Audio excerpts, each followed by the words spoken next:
अपनी दया के छोड़ो अपनी दया के छोड़ो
की संगत देना हमें साधु संतों की संगत दे साधु संत की संगत दे साधु संत की संगत देना अपने तीरंगत देना अपने तीरंगत देना साधु संत की संगत देना साधु संत की संगत देना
ज्योति जगा दो और अपने रूप का दर्शन करा दो मेरे मन की ज्योति जगा दो मेरे मन की ज्योति जगा दो अपना रूप जगा दो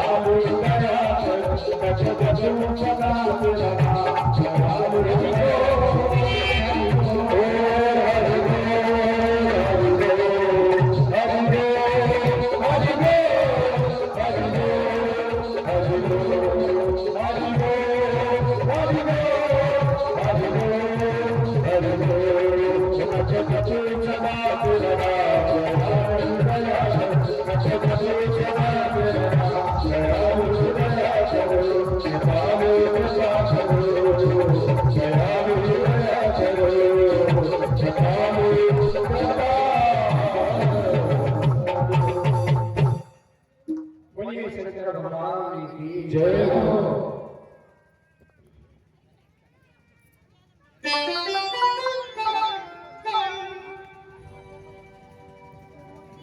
भोलेनाथ की कथा में आज कैलाश संगीता में प्रवेश करेंगे। उसके बाद वायवी संगीता रह जाएगी, उसमें प्रवेश करेंगे। आज कथा का विश्राम दिवस है। कैलाश संगीता में भोलेनाथ ने जो ज्ञान का प्रकाश दिया, जो ज्ञान बताया, वो आज भोलेनाथ स्वयं अपने मुख का प्रसंग है। भोलेनाथ का पार्वती को सुनाया है, नंदीश्वर को सुनाया है, वामदेव को सुनाया है। वही प्रसंग आपके सामने शिव पुराण से सुनाएंगे।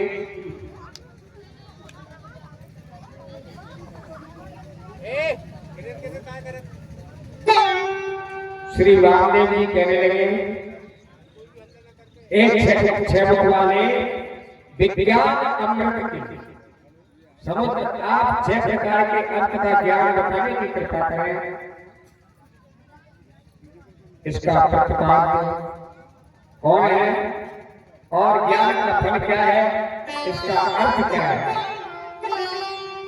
मैं बिना जाने जीव शास्त्र से मोहित हो रहा हूं, शिव माया से विकसित हूं। आप मुझ शरणागत पर कृपा करके इसका ज्ञान प्रदान करें। क्या है? कहने लगे स्वामी कार्तिक, हे साधु, जो आपने पूछा है मैं आपको सुनाता हूं। पहला स्वर अकार है, अकार। पहला स्वर अकार। पांचवा स्वर है उकार, अकार उकार। और प वर्ग है, प वर्ग के अंत में मकार है। मकार के बिंदु और नाद है। ये 5 वर्ण हैं। इन 5 वर्णों से मिलकर के ओंकार बना। ओंकार ये सब में समस्त है, सब में समाया हुआ है, यही ओंकार। नाद सब की समस्त है। अकार उकार मकार ये बिंदु है। आद में व्यष्टि का रूप है, इसीलिए शिव की वाचकता का सिद्ध होता है। यही शिव है। यंत्र रूप यह शिवलिंग है। यंत्र रूप शिवलिंग है। सबसे नीचे पीठ है, उसके ऊपर आकार है, उसके ऊपर मकार है। मकार के मस्तक पर बिंदु है और बिंदु के ऊपर आकार चंद्रमा है। इसे नाम लिखे, नाम। यही भगवान का रूप है। तीसरा देवा, देवता के अर्थ शब्द हो तम प्रपद्ध शिवो मे अस्तु सदा शिवो। श्रुति ने ब्रह्म पंचक का वाचक ओंकार बताया। ओंकार प्रणव ब्रह्म रूप वाले सूक्ष्म 5 देवता हैं। ये सभी शिव की मूर्ति है। 5 देवता भोलेनाथ की मूर्ति है। शिव का पंचक मंत्र शिव की मूर्ति का वाचक है। मूर्ति मूर्तिमान दोनों विशेष भेद नहीं है। ईशानो मुक्तो यहाँ से आरंभ करके और ये 5 शिव का शरीर है। 5 मुखों को सुनो। भोलेनाथ के 5 मुख। पंचमान से प्रारंभ करके सद्योजात के अनुक्रम से पूर्व ईशान शिव के 5 मुख हैं। यही ईशान देव के चक्रव्यूह पद में स्थित है। पुरुष से प्रारंभ करके सद्योजात एक चतुर्थ ब्रह्म रूप है भोलेनाथ का। ईशान नामक ब्रह्म बन करके पंच ब्रह्म बना हुआ है। पंच ब्रह्म यही ब्रह्म की सृष्टि कहलाती है। पुरुष के आदि की और अंत तक चक्र कहलाता है, इसको भद्र चक्र कहते हैं। और अनुग्रह से दो प्रकार का है अनुग्रह, एक तिरोभाव, एक प्रकट भाव। ये दोनों भाव जीवों पर अनुग्रह अपार है। सदाशिव के दो, भोलेनाथ के दो करते हैं अनुग्रह सृष्टि आदि रूप के तत्वों का पंचक कहलाते हैं। पंचक सृष्टि करना, तिरोभाव करना, अनुग्रह करना, संहार करना, उनको इसलिए इनको पंचक कहते हैं। महाप्रलय संभूतो शिवतानं भजन्ते न पतन्ति पुनः पापे संसारातो जलांसते। जब प्राणी लेने चला जाता है, संसार की लय हो जाती है, फिर शिव की साधना को प्राप्त करके संसार सागर में नहीं गिरते। यही श्रुति कहती है, ते ब्रह्मलोके सुपरांत काले परमता परिमुच्यते सर्वे। ये सदाशिव ही संसार का स्वामी है, पालन करने वाला, लय करने वाला, सृष्टि करने वाला, यही रक्षा करने वाला सदाशिव है। और पुरुष, श्रोत, वाणी, शब्द, आकाश, ईशान, ये पांच ब्रह्म के रूप हैं। प्रकृति, त्वचा, हाथ, स्पर्श और वायु पांच पुरुष के परम ब्रह्म से प्राप्त है। इसीलिए और चक्षु, चरण, नेत्र आकृति भगवान का रूप है शिव का। बोलिए शंकर भगवान की जय हो।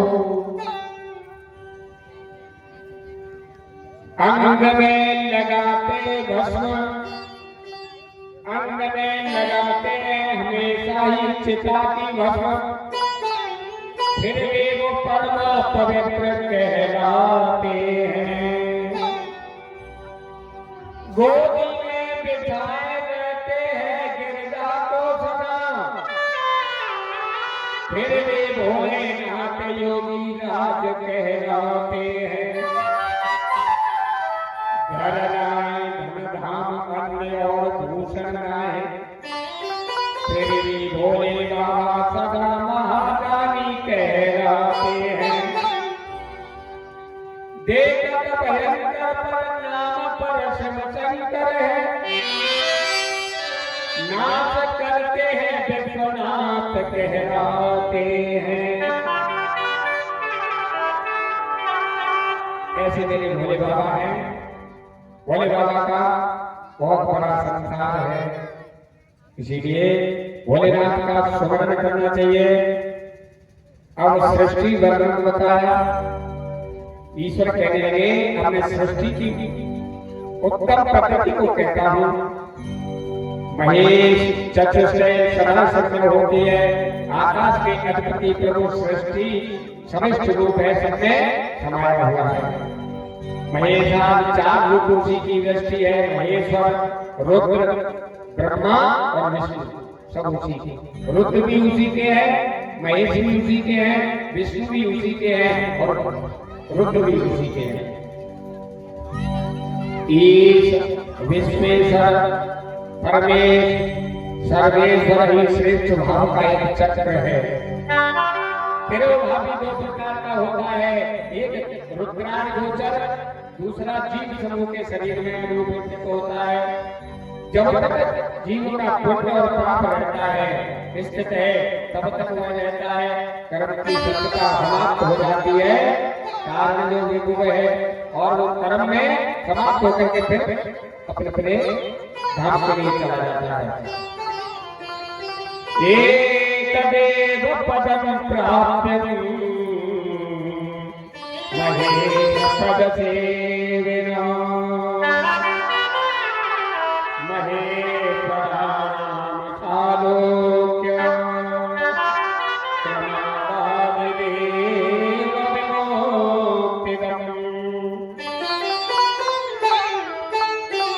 श्री भोलेनाथ की चरणों की सेवा करके इसी पद को प्राप्त होकर के भगवान में शरण शाल्योक्य भक्ति शाल्योक्य लोक को चला जाता है।